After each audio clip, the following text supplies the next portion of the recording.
नाजरीन आदाब, मैं हूँ रिफत नसीम और आप देख रहे हैं खबर Asansol, sponsored by Hamza collection.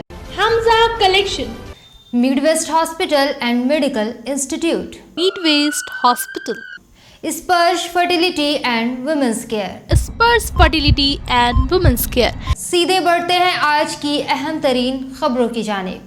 अगर मौजूदा आसनसोल म्युनिसिपल कॉरपोरेशन के एडमिनिस्ट्रेटर को लेकर तृणमूल एएमसी का चुनाव लड़ती है तो 10 सीटों से ज्यादा नहीं हासिल कर सकेगी, और अगर इसके अलावा भी कोई दूसरा चेहरा सामने रखकर चुनाव लड़ती है तो भी 20 सीटों से ज्यादा पर जीत हासिल नहीं कर सकेगी। आज ये तमाम बातें भाजपाइयों के जरिए बुलाई गई प्रेस कॉन्फ्रेंस के दौरान साबिक मेयर जितेंद्र तिवारी ने कही है। वहीं फाइल गायब होने के सिलसिले में जवाब देते हुए कहा कि चेयरमैन का अपॉइंटमेंट लेटर तो गायब नहीं होता, ना ही उस कार के टायर गायब होते हैं जिन पर वो चढ़ते हैं। इंतजार कीजिए, इलेक्शन बाद ये लोग गायब होंगे। आपको बता दें कि शिल्पांचल में कारपोरेशन इलेक्शन करीब है। हालांकि सियासत के इस बिसात पर अभी कई मोहरे सजाने और कई दांव खेलने बाकी हैं, पर इन सब से कबल ही मुखालफिन पार्टी बीजेपी अपने मुहाज पर डटी दिख रही है। जितेंद्र तिवारी यही नहीं रुके, इन्होंने टीएमसी से सवाल करते हुए इल्जामों की झड़ी लगा दी। इस मौके पे आशा शर्मा, शिवराम बर्मन, सुधीर चौधरी, शिव प्रसाद बर्मन वगैरह मौजूद थे। गरीब মানুষদের পুরো অত্যাচার বন্ধ করুন। হরিলুট চলছে, এডি দিয়ে জমি বিক্রি হচ্ছে, কর্পোরেশনের সম্পত্তি বিক্রি হচ্ছে, একদম হরিলুট চলছে, যে যা ইচ্ছা তাই চরম অরাজকতা চলছে আসানসোলে। আর আমরা বলতে গেলে বলে আপনারা ভোটে হেরেছেন, কিছু বলতে পারবেন না। এটা আর চলবে না। আগামী দিনে আমাদের দল সিদ্ধান্ত নিয়েছে, আমাদের দলের সমস্ত স্তরের নেতৃবৃন্দরা এর বিরুদ্ধে কিন্তু ময়দানে নামবেন এবং গণতান্ত্রিক ব্যবস্থা যেখানে ভুল দেখবে সেখানে আমাদের লোকরা সমালোচনা করবে, রাস্তাতেও থাকবে। এবং যেহেতু আমি ভারতীয় জনতা পার্টির সঙ্গে যুক্ত হয়েছি, আমার কর্পোরেশন আমি যুক্ত ছিলাম, আমাদের দল যেখানে যেখানে আন্দোলন করবে তাদের পাশে থেকে, তাদের পেছনে থেকে আমিও তাদের পাশে থাকবো এবং এই লড়াই আমরা করব।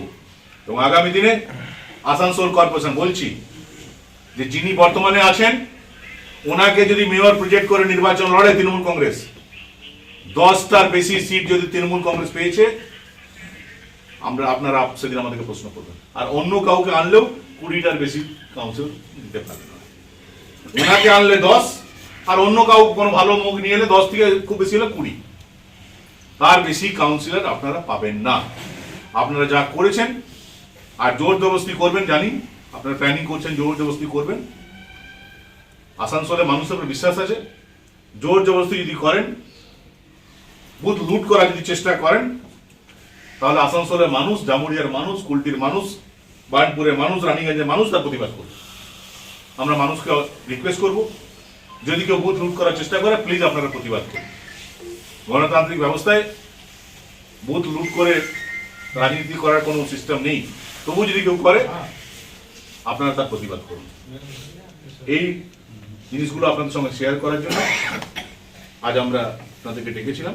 এবং 1 বছর হলো, 1 বছরে বর্তমান যে বোর্ড আছে তাদের পারফরমেন্স জিরো, বিগ জিরো। এবং খুব কৌশল করে নিজের ব্যর্থতা ঢাকা দেওয়ার জন্য মন্ত্রীর নাম নিচ্ছে অনেকে, বলছে আমি মন্ত্রীর সঙ্গে কথা বলবো। 1 বছর মন্ত্রীর সঙ্গে কথা বলে কাজ করেছে। মন্ত্রীকে আমরা উনি পিডব্লিউডি মন্ত্রী, পিডব্লিউডি রোড যদি কোথাও খারাপ থাকে আমরা নিশ্চয়ই মন্ত্রীকে বলবো যে আপনি মন্ত্রী, পিডব্লিউডি রোড খারাপ আছে। আইন মন্ত্রকে যদি কোনো ব্যাপার থাকে নিশ্চয়ই আমরা বলবো যে আপনি আইন মন্ত্রী। কিন্তু কর্পোরেশনে কেন কাজ হচ্ছে না, এডিডিতে কেন কাজ হচ্ছে না, তার জবাব মন্ত্রী কি করে দেবে? আর তোমরা মন্ত্রীর ঘাড়ে দোষ চাপাচ্ছ, ওনার সঙ্গে কথা বলবো। ব্যর্থতা তোমাদের, আর তোমাদের ব্যর্থতা ঢাকা দেওয়ার জন্য জোর করে মন্ত্রীকে জড়িয়ে ধরছো, যাতে তোমাদের গায়ের উপর যে কালি লেগেছে সেটাও যেন মন্ত্রীকে যেন লাগিয়ে দেওয়া যায়। जिस दिन हम लोग प्रेस मीट किए उसके बाद से ही क्यों फाइल गायब हो गया? ये फाइल गायब है, ये कहानी हम लोग का प्रेस मीट कहने से पहले क्यों नहीं सुने आप? ये पहले क्यों नहीं बताया? नहीं, उसमें कहा जा रहा है कि जब आप मेयर थे उसी टाइम से वो फाइल गायब है। उसी समय से ये फाइल गायब है, इनको कैसे पता चल गया? तो 1 साल तक क्यों चुप रहे? 1 साल तक तो उस समय जो कमिश्नर थे उनके खिलाफ इनको एफआईआर करना चाहिए था।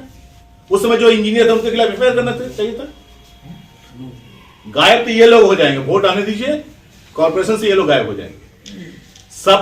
हम तो बोल रहे हैं कि बंदर बाट हुआ है, कॉर्पोरेशन का जो पैसा आना चाहिए रेवेन्यू, इसको लूट फूट के सब खाया है लोग। और जब अब हम लोग उतरे हैं मैदान में, जब बोल रहे हैं कि ये पैसा कहां गया, तब कोई बोले ये फाइल गायब है, वो फाइल गायब है। वाह भाई, क्यों गायब है? आप लोग क्यों गायब? आपका कुर्सी क्यों नहीं गायब हो गया? आपका अपॉइंटमेंट लेटर तो ठीक है, जिस अपॉइंटमेंट लेटर में आपको बनाया गया कॉर्पोरेशन में बोर्ड ऑफ एडमिनिस्ट्रेटर का चेयरमैन, वो चिट्ठी तो ठीक है, वो तो गायब नहीं हुआ। आपका जिस गाड़ी में चढ़ते हैं उसका चक्का तो गायब नहीं होता है, और जहां कॉर्पोरेशन को पैसा आना वाला फाइल गायब हो गया। ये सब गायब होने का, और ये पहले क्यों नहीं बताया? जब हम लोग मैदान में अभी देखिए ना, जितना हम लोग प्रेस मीट करेंगे और फाइल गायब होने की कहानी आएगा, और बहुत सा बोलेंगे जो चीज जिसका जवाब नहीं दे पाएंगे बोलेंगे फाइल गायब है। ऐसा नहीं चलता है लोकतंत्र में, सिस्टम ऐसा नहीं चलता है। गायब यदि है, किसका जिम्मेदारी है? ये देखने का जिम्मेदारी किसका है? जो कॉर्पोरेशन का कमिश्नर होते हैं उनका जिम्मेदारी। एक कमिश्नर से दूसरा कमिश्नर को जब चार्ज हैंडओवर होता है, चार्ज हैंडओवर का मतलब क्या होता है? ये कमिश्नर है, कमिश्नर का सारा संपत्ति का, सारा डॉक्यूमेंट का, देखभाल का, कस्टडी का जिम्मेदारी उनका है। जब चार्ज हैंडओवर हुआ तो वो सारा कुछ दूसरे को दे दिया जाता है, वो सब कुछ देख लेते हैं कि सब कुछ है कि नहीं है, उसमें सिग्नेचर होता है। ऐसा नहीं एक मुंह से बोल दिया। और इनका तो बात का कुछ जवान का कुछ दाम ही नहीं है। कभी बोलते 550 करोड़ रुपया नहीं है, कभी ये नहीं है, कभी वो नहीं है, कभी बोले कि लाइट में जो लाइट लगा था, बोले पाइप का क्वालिटी खराब है, उसके खिलाफ एफआईआर किए थे। पूछिए ना उस एफआईआर क्या हुआ? वो लाइट कंपनी के खिलाफ में एफआईआर किए थे ये लोग, पूछिए ना उस केस का क्या हुआ? हाई कोर्ट क्या बोला? थोड़ा पूछिए उन लोग से जाके। हाई कोर्ट बोला कि एफआईआर ही नहीं हो सकता। वो बात बताए लोगों को। उतना आसान नहीं है। कॉर्पोरेशन चलाने के लिए बहुत मेहनत करना पड़ता है। पहले मेहनत करना सीखे, नहीं तो आसनसोल की जनता से क्षमा हो। निजीकरण के खिलाफ देश भर में चल रहे हड़ताल की जानकारी कल आपको दी गई थी। United forum of bank union की जानिब से 16 और 17 दिसंबर यानी 2 दिनों के हड़ताल का ऐलान किया गया था। आज इस हड़ताल के दूसरे दिन तंजीम के अराकीन आसनसोल बर्नपुर के मुख्तलिफ बैंकों के सामने एहतजाज का मुजाहरा कर रहे थे। इनका कहना था कि सरकार की नीयत बैंक सेक्टर को भी प्राइवेट करने की है।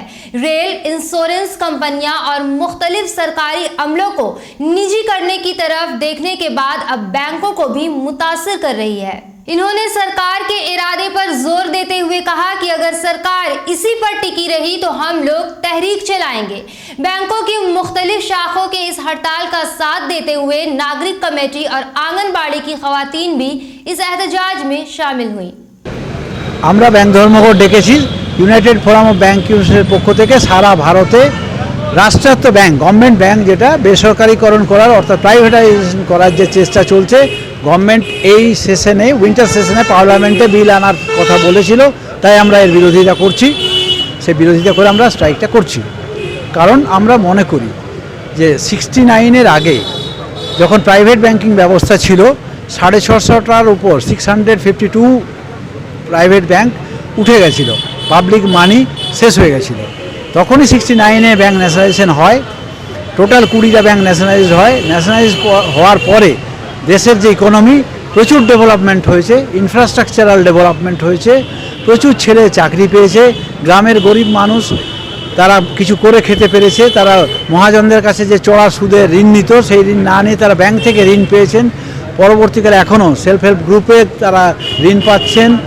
গভর্নমেন্টের যে স্পন্সার স্কিমগুলো আছে নানা ধরনের, যেগুলো হেল্প করার, সেন্ট্রাল গভর্নমেন্ট বলুন, স্টেট গভর্নমেন্টের বলুন, যেমন কন্যাশ্রী আছে, যুবশ্রী আছে, গভর্নমেন্টের মহাত্মা গান্ধী এনরেগা আছে, লক্ষ্মী ভাণ্ডার আছে, বিভিন্ন গভর্নমেন্টের বিভিন্ন স্কিম আছে। সেই স্কিমের কাজগুলো অনলি ন্যাশনালাইজ ব্যাংকের থ্রু দিয়েই হয়, সাধারণ মানুষ নিজের জায়গা বলে মনে করে। ব্যাংক, গভর্নমেন্ট যেটা চাইছে, এই ব্যাংকের যে টাকা এখন টোটাল পুঁজি আছে ব্যাংকের 119 লক্ষ কোটি টাকা, 119 লাখ ক্রোড়। এই টাকাটা 2-3টে ফ্যামিলি তাদের হাতে তুলে দেওয়ার জন্য, তোলার জন্যই ব্যাংকটা তাদের কাছে বিক্রি করে দেওয়ার চেষ্টা করছে। এবং সেই ফ্যামিলিগুলো যারা ব্যাংকের টাকা মেরে দিয়েছে, মাত্র 13টা ফ্যামিলি, ইন্ডিয়ায় মাত্র 13টা বিজনেস হাউস যারা প্রায় 5 লাখ কোটি টাকা ব্যাংকের হাওয়া করে দিয়েছে। আপনারাও জানেন, নানা রকম নাম শুনেছেন, কখনো ভিডিওকন, কখনো নীরব মোদি, কখনো রাহুল চোকসি, কখনো বিজয় মালিয়া, অনেকের নাম শুনেছেন। এরকম বিরাট লম্বা লিস্ট আছে। ব্যাংক এমপ্লয়িরা চাইছে এই নামের লিস্ট পাবলিশ করুন, তাদেরকে তাদের যে প্রপার্টি আছে সেই প্রপার্টি সেল আউট করুন, সেল আউট করে ব্যাংকের যে টাকাটা এনপিএ হয়েছে সেটা রিকভার করুন। কারণ ব্যাংকের টাকা পাবলিক মানি, এই পাবলিক মানি এইভাবে নষ্ট হতে দেওয়া যায় না।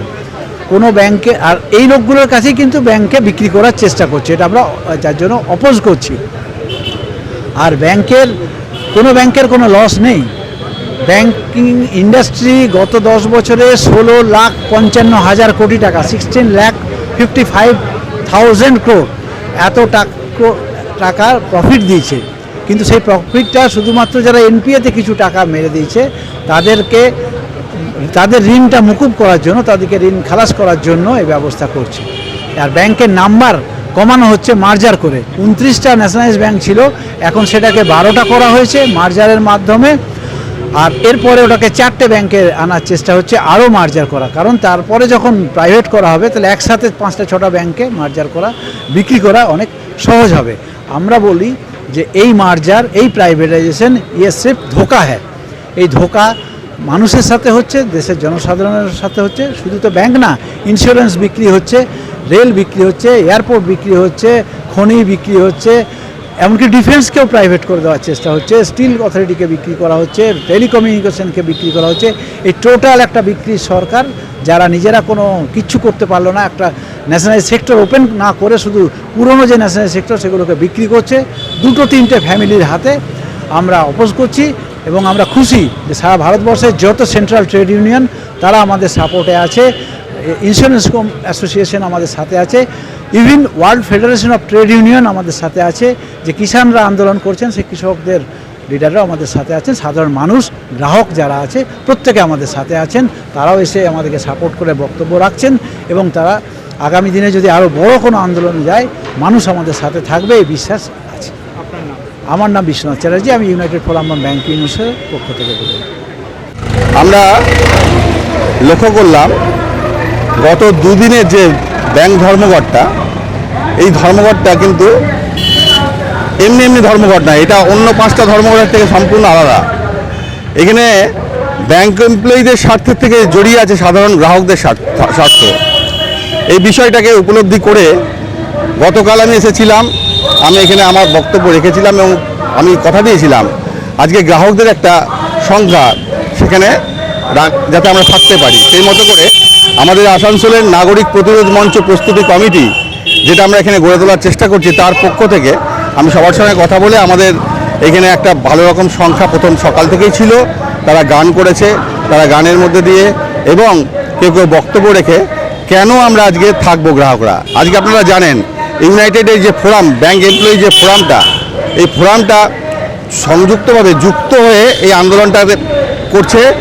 তারা এই কারণে করছে যে আগামী শীতকালীন অধিবেশনে রাষ্ট্রায়ত্ত ব্যাংককে বিক্রি করে দেওয়া, কর্পোরেটদের হাতে তুলে দেওয়া, পুঁজিপতি শ্রেণীর হাতে তুলে দেওয়ার যে চক্রান্ত চলছে, সেই একটা বিল আনতে চলেছে এইটা শীতকালীন অধিবেশনে।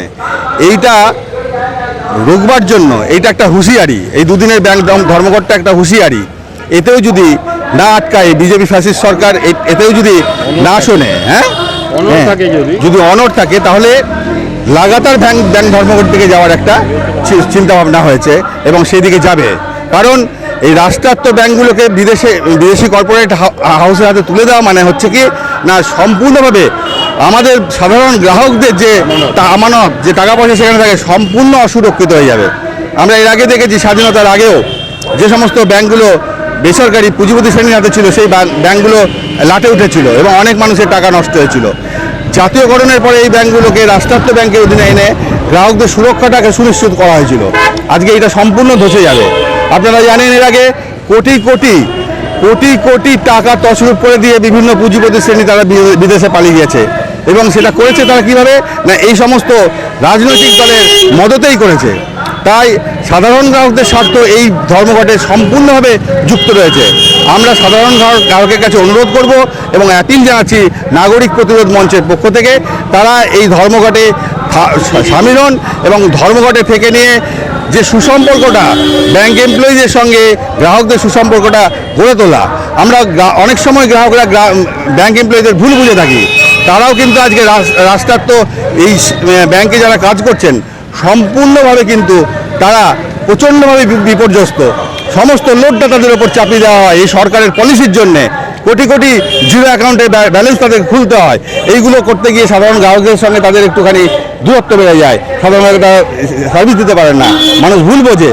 কিন্তু আমরা মনে করব এই ভুলটাকে সরিয়ে দিয়ে কৃষক আন্দোলন থেকে শিক্ষা নিয়ে আমরা যদি এই আন্দোলনটাকে দীর্ঘস্থায়ী করে ব্যাংকগুলোকে বাঁচাতে পারি তাহলেই কিন্তু আমাদের ভবিষ্যৎ সুরক্ষিত থাকবে। এইটুকুই।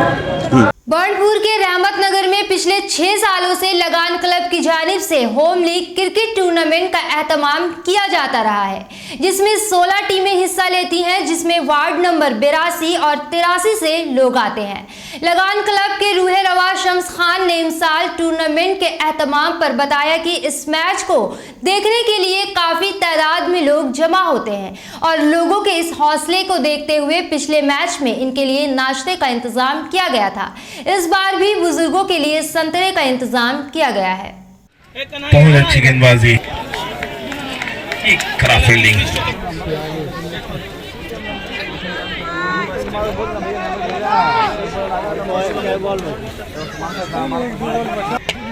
फुल टॉस गेंद थी, देखते हैं क्या होता है। अब शेख के हाथ में बॉल।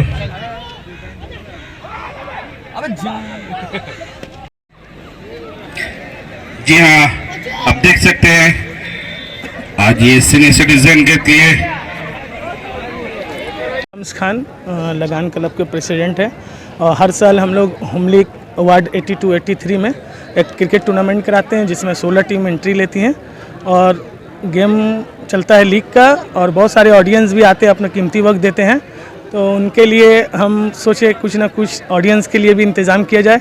तो पिछले मैच में भी हमने नाश्ता का इंतज़ाम किया था और आज भी हमने संतरा का इंतज़ाम किया ऑडियंस के लिए।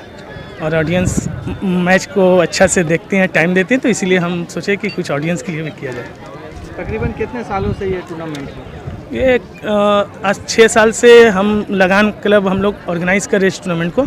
आज 6 साल हो गया ये टूर्नामेंट करा रहे हैं, 6 साल से हम करा रहे हैं, लगान क्लब की तरफ से ये टूर्नामेंट हो रहा है।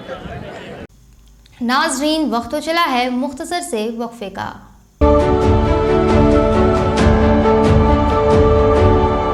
जिंदगी को रखना है खुशहाल तो रखें अपने स्वास्थ्य का ख्याल, और स्वास्थ्य का ख्याल रखने में आपकी मदद करेगा Midwest hospital. Personal care, professional approach. Health care में उत्कृष्टता की एक बेहतरीन मिसाल Midwest hospital and medical institute, which is accessible and affordable to all because your health is our priority.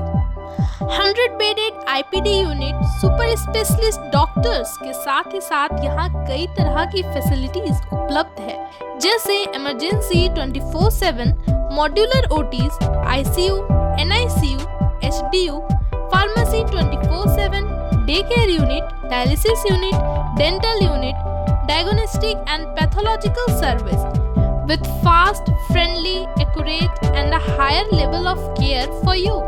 हमारा पता है भगत सिंह मोड़, आसनसोल 713304।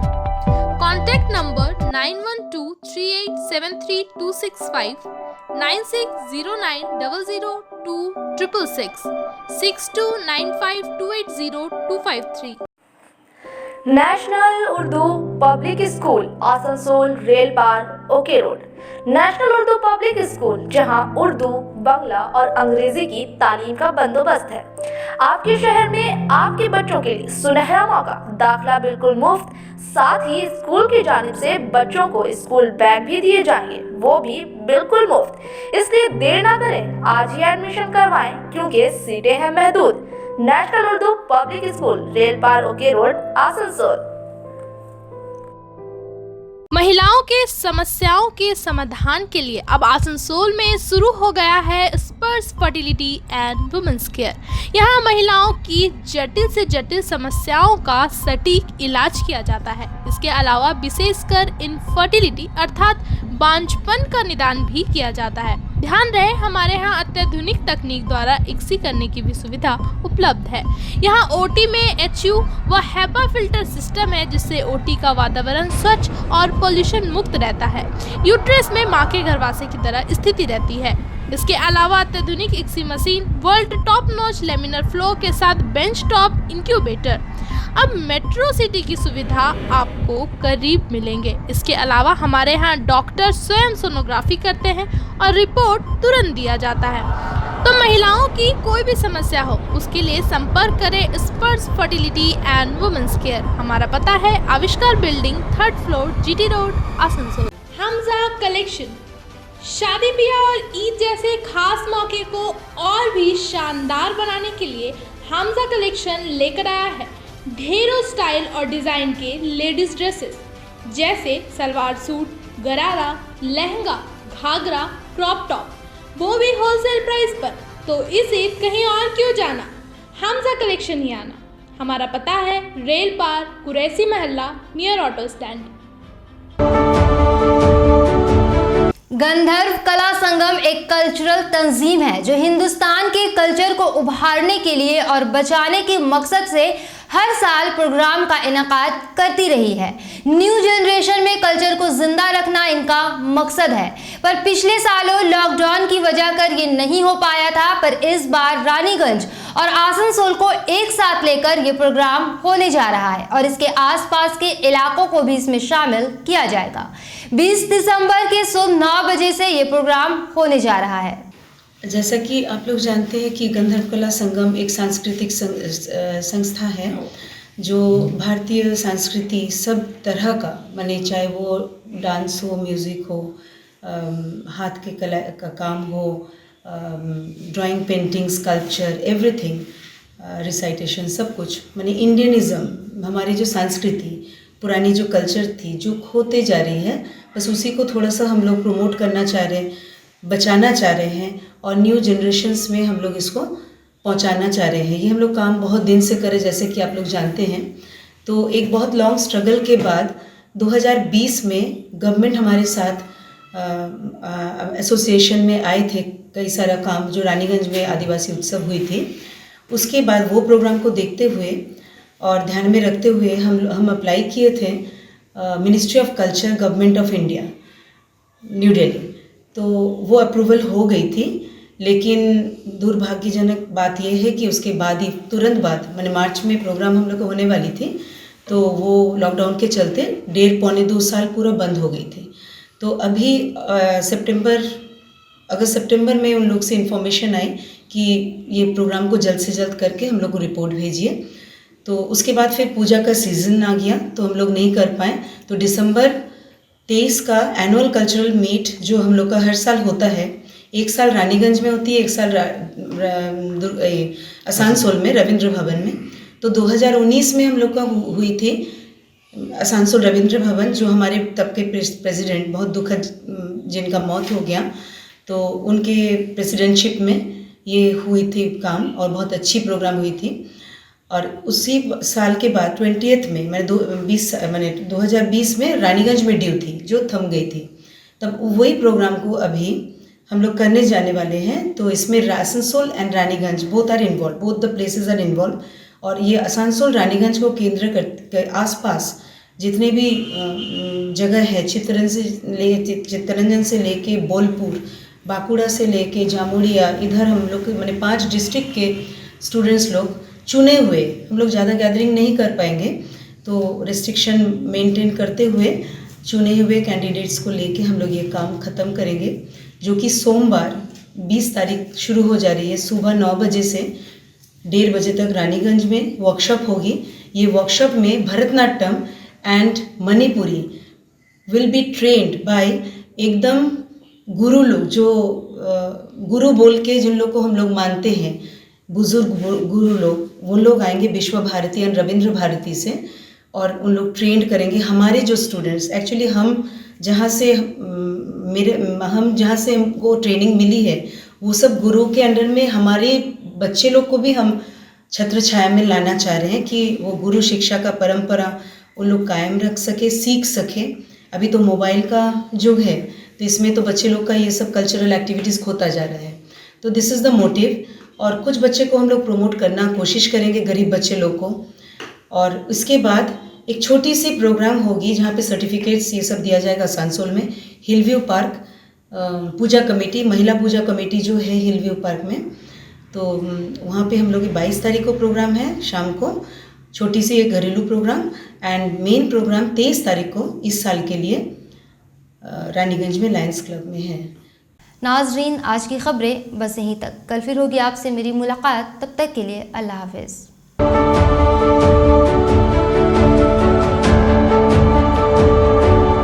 आसनसोल नगर निगम के तत्वाधान में मिशन निर्मल बांग्ला को सफल बनाएं। हमारी प्रतिज्ञा, हमारा गर्व। एक बात सभी याद रखें, कचरा जहाँ तहाँ ना फेंके। कौन सा कचरा कहाँ डालना है अच्छी तरह से समझना है। स्वयं जागरूक हो, औरों को भी जागरूक करें। रिड्यूस, रीयूज और रिसाइकिल प्रक्रिया को अपनाएंगे, सुंदर स्वस्थ आसनसोल बनाएंगे। आसनसोल नगर निगम के ग्रीन और ब्लू बीन का सही इस्तेमाल करें। प्लास्टिक का व्यवहार ना करें और लोगों को भी जागरूक करें। सुंदर परिवेश गढ़े, स्वस्थ रहे। आसनसोल नगर निगम सदैव आपकी सेवा में उपस्थित है। Clean Asansol, green Asansol.